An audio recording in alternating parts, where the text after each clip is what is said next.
राजा विक्रम और बेताल की रहस्यमयी कहानियां बहुत समय पहले की बात है। उज्जैनी, आज का उज्जैन, में राजा विक्रमादित्य का राज्य था। वे अपने साहस, बुद्धिमत्ता और न्यायप्रियता के लिए प्रसिद्ध थे। राजा विक्रम को किसी भी चुनौती को स्वीकार करना पसंद था। उनकी बहादुरी की कहानियां दूर दूर तक फैली हुई थी। एक साधु और राजा विक्रम। एक दिन उज्जैनी के राजमहल में एक तांत्रिक साधु आया।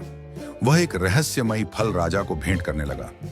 राजा ने हर बार उसे स्वीकार कर लिया, लेकिन एक दिन जब उसने वह फल अपने खजांची को दिया तो फल टूट गया और उसमें से एक बेशकीमती रत्न निकला। राजा को यह देखकर संदेह हुआ और उन्होंने साधु को बुलाकर इसका कारण पूछा। साधु बोला, हे राजन, मैं आपको यह फल यूं ही नहीं दे रहा था। मैं एक महान अनुष्ठान कर रहा हूं, जिसके लिए मुझे एक वीर पुरुष की आवश्यकता है। आपको श्मशान घाट से एक रहस्यमयी बेताल को लाकर मेरे पास छोड़ना होगा। राजा विक्रम ने बिना किसी संकोच के यह चुनौती स्वीकार कर ली और अमावस्या की रात श्मशान की ओर निकल पड़े। चारों ओर अंधेरा था। उल्लू और गीदड़ों की आवाजें आ रही थीं। श्मशान में बेताल से मुलाकात। श्मशान में एक पुराने पीपल के पेड़ पर एक बेताल उल्टा लटका हुआ था। जैसे ही राजा विक्रमादित्य ने उसे नीचे उतारा और कंधे पर रखा, बेताल ने एक शर्त रखी। राजा, मैं तुम्हारे साथ चलूंगा, लेकिन रास्ते में मैं तुम्हें एक कहानी सुनाऊंगा। यदि तुमने उत्तर दिया तो मैं वापस अपने स्थान पर लौट जाऊंगा। यदि तुमने उत्तर नहीं दिया और जानते हुए भी मौन रहे तो तुम्हारा सिर फट जाएगा। राजा ने चुपचाप सहमति जताई और बेताल ने अपनी पहली कहानी सुनानी शुरू की। पहली कहानी, 3 ब्राह्मण और एक कन्या। काशी में एक ब्राह्मण की कन्या थी जो अत्यंत सुंदर और गुणवान थी। उससे विवाह करने के लिए 3 ब्राह्मण युवक इच्छुक थे, लेकिन विवाह से पहले ही वह कन्या मृत्यु को प्राप्त हो गई। तीनों ब्राह्मण उससे अत्यंत प्रेम करते थे। पहला ब्राह्मण उसकी अस्थियों को लेकर गंगा स्नान के लिए गया, दूसरा उसकी चिता के पास सो गया और तीसरा तपस्या करने लगा। कुछ समय बाद तपस्वी ब्राह्मण को एक तांत्रिक मंत्र मिला, जिससे उसने उस कन्या को पुनः जीवित कर दिया।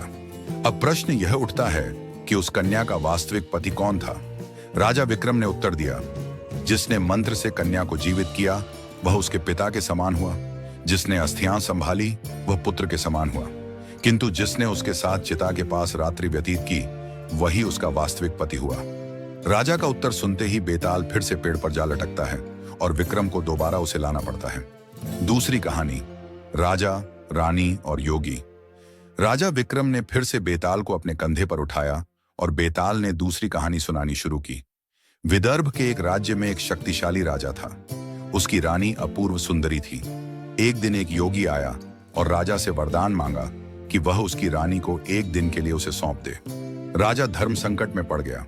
यदि वह इनकार करता तो योगी उसे शाप दे सकता था। अगर वह रानी को देता तो यह अपमानजनक होता। राजा ने यह समस्या रानी के सामने रखी। रानी ने एक उपाय निकाला और योगी से कहा, मैं आपकी शर्त मानूंगी, लेकिन पहले आपको मेरे प्रश्नों का उत्तर देना होगा। रानी ने योगी से ऐसे कठिन प्रश्न पूछे कि वह उत्तर नहीं दे सका और हार मान ली। इस प्रकार रानी ने अपनी चतुराई से राजा और खुद को बचा लिया। बेताल ने राजा से पूछा, बताओ, इस कहानी में असली नायक कौन था? राजा विक्रम ने उत्तर दिया, रानी ही असली नायक थी, क्योंकि उसने अपनी बुद्धिमत्ता से संकट टाल दिया। उत्तर सुनते ही बेताल फिर से उड़कर पेड़ पर चला गया। तीसरी कहानी, राजकुमार और परी। राजा विक्रम फिर से बेताल को पकड़कर चलने लगे। बेताल ने एक और कहानी सुनाई। एक बार एक राजकुमार जंगल में शिकार करने गया। रास्ते में उसे एक सुंदर परी मिली जो एक दुष्ट राक्षस द्वारा बंदी बना ली गई थी। राजकुमार ने अपनी वीरता से राक्षस को हराकर परी को मुक्त कर दिया। परी ने आभार व्यक्त किया और राजकुमार से विवाह का प्रस्ताव रखा, लेकिन राजकुमार ने कहा, पहले मैं अपने माता पिता से अनुमति लूंगा। राजकुमार जैसे ही अपने महल पहुंचा, उसकी माता ने उसे परी से विवाह करने से मना कर दिया, लेकिन राजकुमार अपने निर्णय पर अडिग रहा और उसने परी से विवाह कर लिया। अब सवाल उठता है कि क्या राजकुमार का निर्णय सही था? राजा विक्रम ने उत्तर दिया, हाँ, क्योंकि उसने अपने कर्तव्य और प्रेम को प्राथमिकता दी। माता पिता की अनुमति लेना उचित था, लेकिन अपने प्रेम और न्याय के लिए उसने सही निर्णय लिया। फिर से बेताल उड़कर वापस चला गया। अंतिम चुनौती। इस तरह विक्रम बार बार बेताल को पकड़ते और हर बार बेताल उसे एक नई कहानी सुनाकर वापस चला जाता, लेकिन राजा ने हार नहीं मानी। आखिरकार जब राजा ने बेताल की अंतिम कहानी सुनी और उत्तर नहीं दिया तो बेताल खुश हुआ। बेताल ने राजा को बताया, हे राजा विक्रम, साधु जिसे तुम बेताल सौंपने जा रहे हो वह दुष्ट है।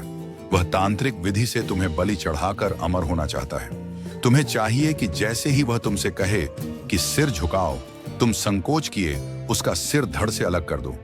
राजा ने बेताल की बात मान ली और ठीक वही किया। तांत्रिक का अंत हो गया और राजा विक्रम सुरक्षित अपने राज्य लौट आए। शिक्षा। राजा विक्रम और बेताल की यह कहानियां हमें सिखाती हैं कि बुद्धिमत्ता, धैर्य और साहस से हर चुनौती को पार किया जा सकता है। अगर आपको मेरी वीडियो अच्छी लगी है दोस्तों, तो प्लीज मेरे चैनल को सब्सक्राइब, लाइक और बेल आइकन को दबाना ना भूले। और अगर आपको मेरी वीडियो अच्छी लगी है दोस्तों, तो प्लीज मुझे कमेंट सेक्शन में जरूर कमेंट करके बताओ। मिलते हैं नेक्स्ट वीडियो में।